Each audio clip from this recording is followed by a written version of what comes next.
Hey everybody, welcome back to DC Football 101, a part of 14 Rings and NFC East podcast. We are recording a basically one day simmer on it reaction to the Commanders' new uniform release and alternate logos, because there's more than just one, and we're going to get into all of it. But first, let me introduce friend of the podcast, reoccurring guest now, John Tayman, of course, with Bleeding with Burgundy podcast. John, what's going on? It's John Tayman. Tayman, my bad. Tayman. Sorry, Tayman. And the Bleeding Burgundy podcast. Yes. That's so, right. John, we were talking a little bit before we got on the podcast here. I think we both agree that we think they nailed it on this one. Absolutely. They nailed it. I think they hit it out of the park, man. As far as you can put it, into the street out off the block, and I think that's where they put it. Yeah. They can't. I mean, there's a lot of people with some unreasonable expectations, and they're never going to be happy about it. But what they gave us is about as good as it can get, really. Yeah. Well, I got the ahead. websites, official websites post about it. Let's pull that up. I got it. I'm going to share my screen so that we can see that. Give me 1 second here. We're going to go to that first. We're going to do a mock draft later because John was unable to join me, Rio, and the other John for our mock draft. The draft. You just like mocking the drafts? Well, yes. I mean, at this point of this, look, right now we're in lying season, and we are in. I've talked this to death, and now I have to come up with something season. It's okay. Well, look. There's never such thing as too many mock drafts, and why not? Right? We get to do what we want. So let's look at the top of this post first. Is Behold Burgundy and Gold. By the way, the video was the best release of any uniform video that I think I've ever seen. Absolutely. Shout out to Mark Klaus, who's president of operations here, and him and his team knocked it out. But Behold the Burgundy and Gold, love it. Definitely gives you and Rio said it on his live episode yesterday. We look like ourselves again. We look like ourselves again. It looks like, and John, I think you'll appreciate this analogy.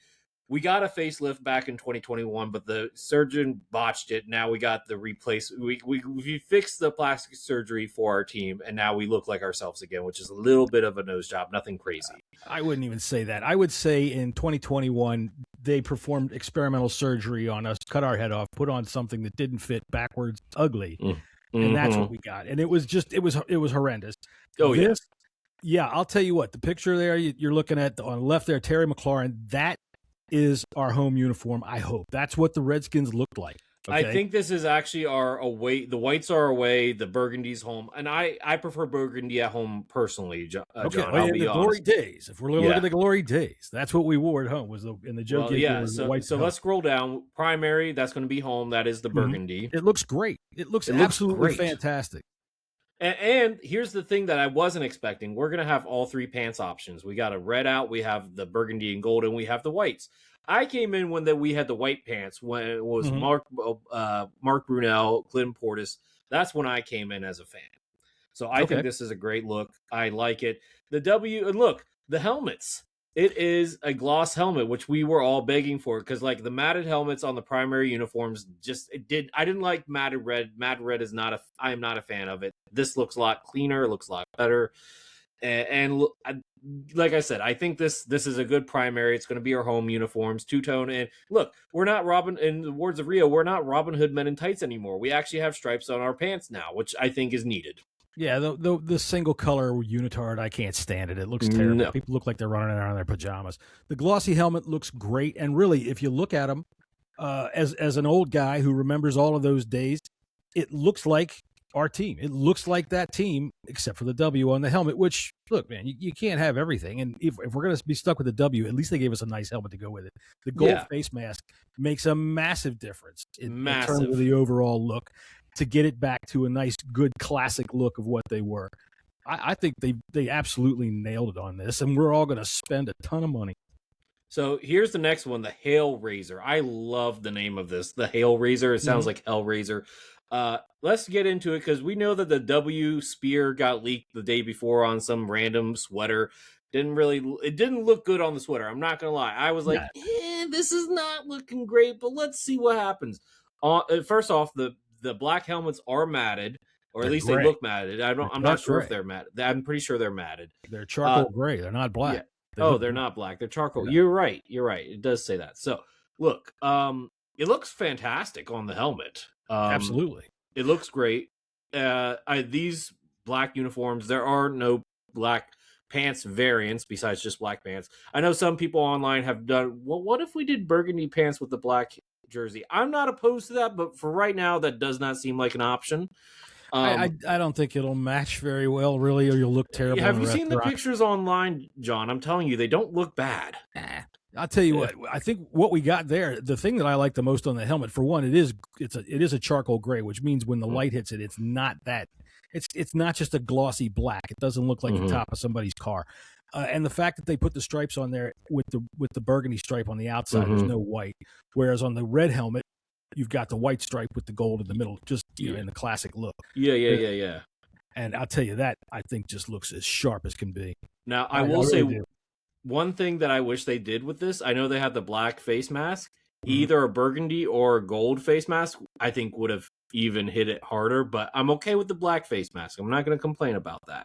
Works for me. I mean, honestly, I think if I wore it out in public, I'd look pretty bad. Oh yeah, for sure. So there is that, and so let me just say this: I think overall it looks great, and I like the red coloring of the numbers much better than the yellow coloring with the it looks better. We don't look like the Steelers, and we don't look like a high school team. Yeah, honestly, numbers on the helmet, miss me with that. That is come on, we're not college. Alabama, right? That's junior college, or Alabama, who doesn't really know any different. So yeah, they can't really put an elephant on there. That just would look weird. Either way. Either way. And then we've seen these before, the white primaries, right? So that looks great.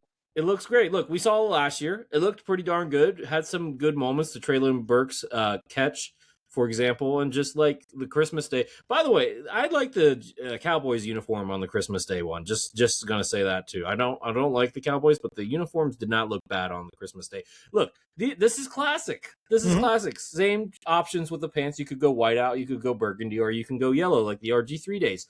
I'm okay with this. This works. And he gives us so many different options. The white with the gold pants tends to look to me a little bit washed out. I mean, it might. I'm not a big fan of the white on white pants, but at the same time, the people are like, "Oh, what if we got the white helmets?" Now, if we did the white on white with the white helmets, you could talk me into it, but that's not an option right now. To me, if I squint my eyes a little bit, that looks like the 1977 Buccaneers, and I'm not really all into that. This look right here, this is the look. When we're winning, when we're hitting Super Bowls, when we see John Riggins down the sidelines, we see Joe Theismann loading up for a bomb, we see Mark Rippon loading up for a bomb, that's what we see, is that white uniform. That's Absolutely. The one I like. With the burgundy pants, that's the classic look. But I am not a person that's a curmudgeon that's going to just sit here and say, well, it's got to be my way or the highway, or I'm not going to, whatever. They did great. They did a fantastic job. Absolutely. And there's just one other thing I wanted to talk about. They have, the W with the spear as the new primary. Which, by the way, when you look head on at the helmet, the way that spear comes down, it's got a nice predatory look. Look right on at the helmet there. That looks nice. Yeah. I would not be surprised if that becomes the official logo down the road. I would say that. I could see that happening when we go to the new RFK. But we look, nothing's for certain right now. I do want to talk about... You want to start a rumor?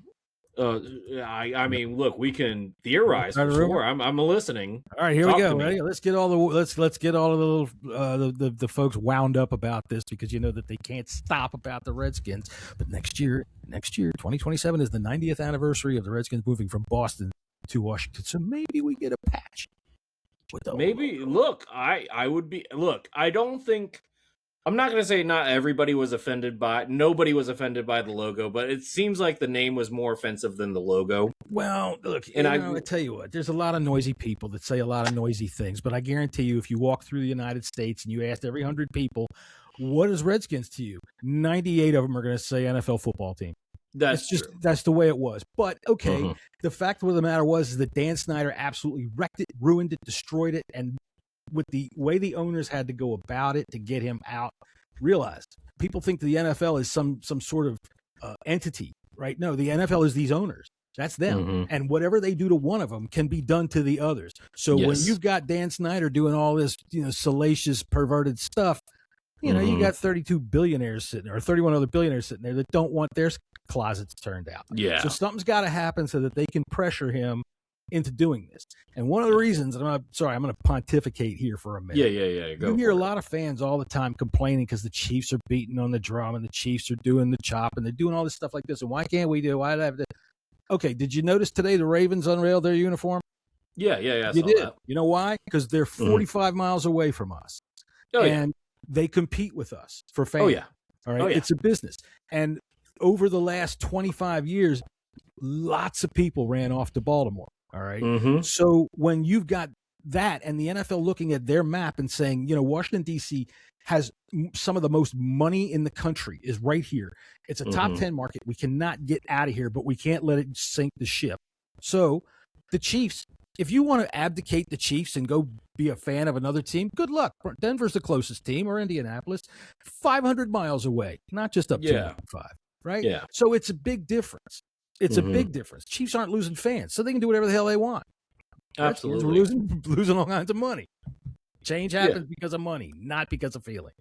Yeah, so that's fair. I do want to talk about, they didn't just unveil the uniforms and the alternate logo. They did unveil some other stuff for us. Mainly, like the word mark here, RaiseHail, and then you have the shield here, which they've been teasing for a while now. I like the shield. I like the word mark. I have no complaints on either.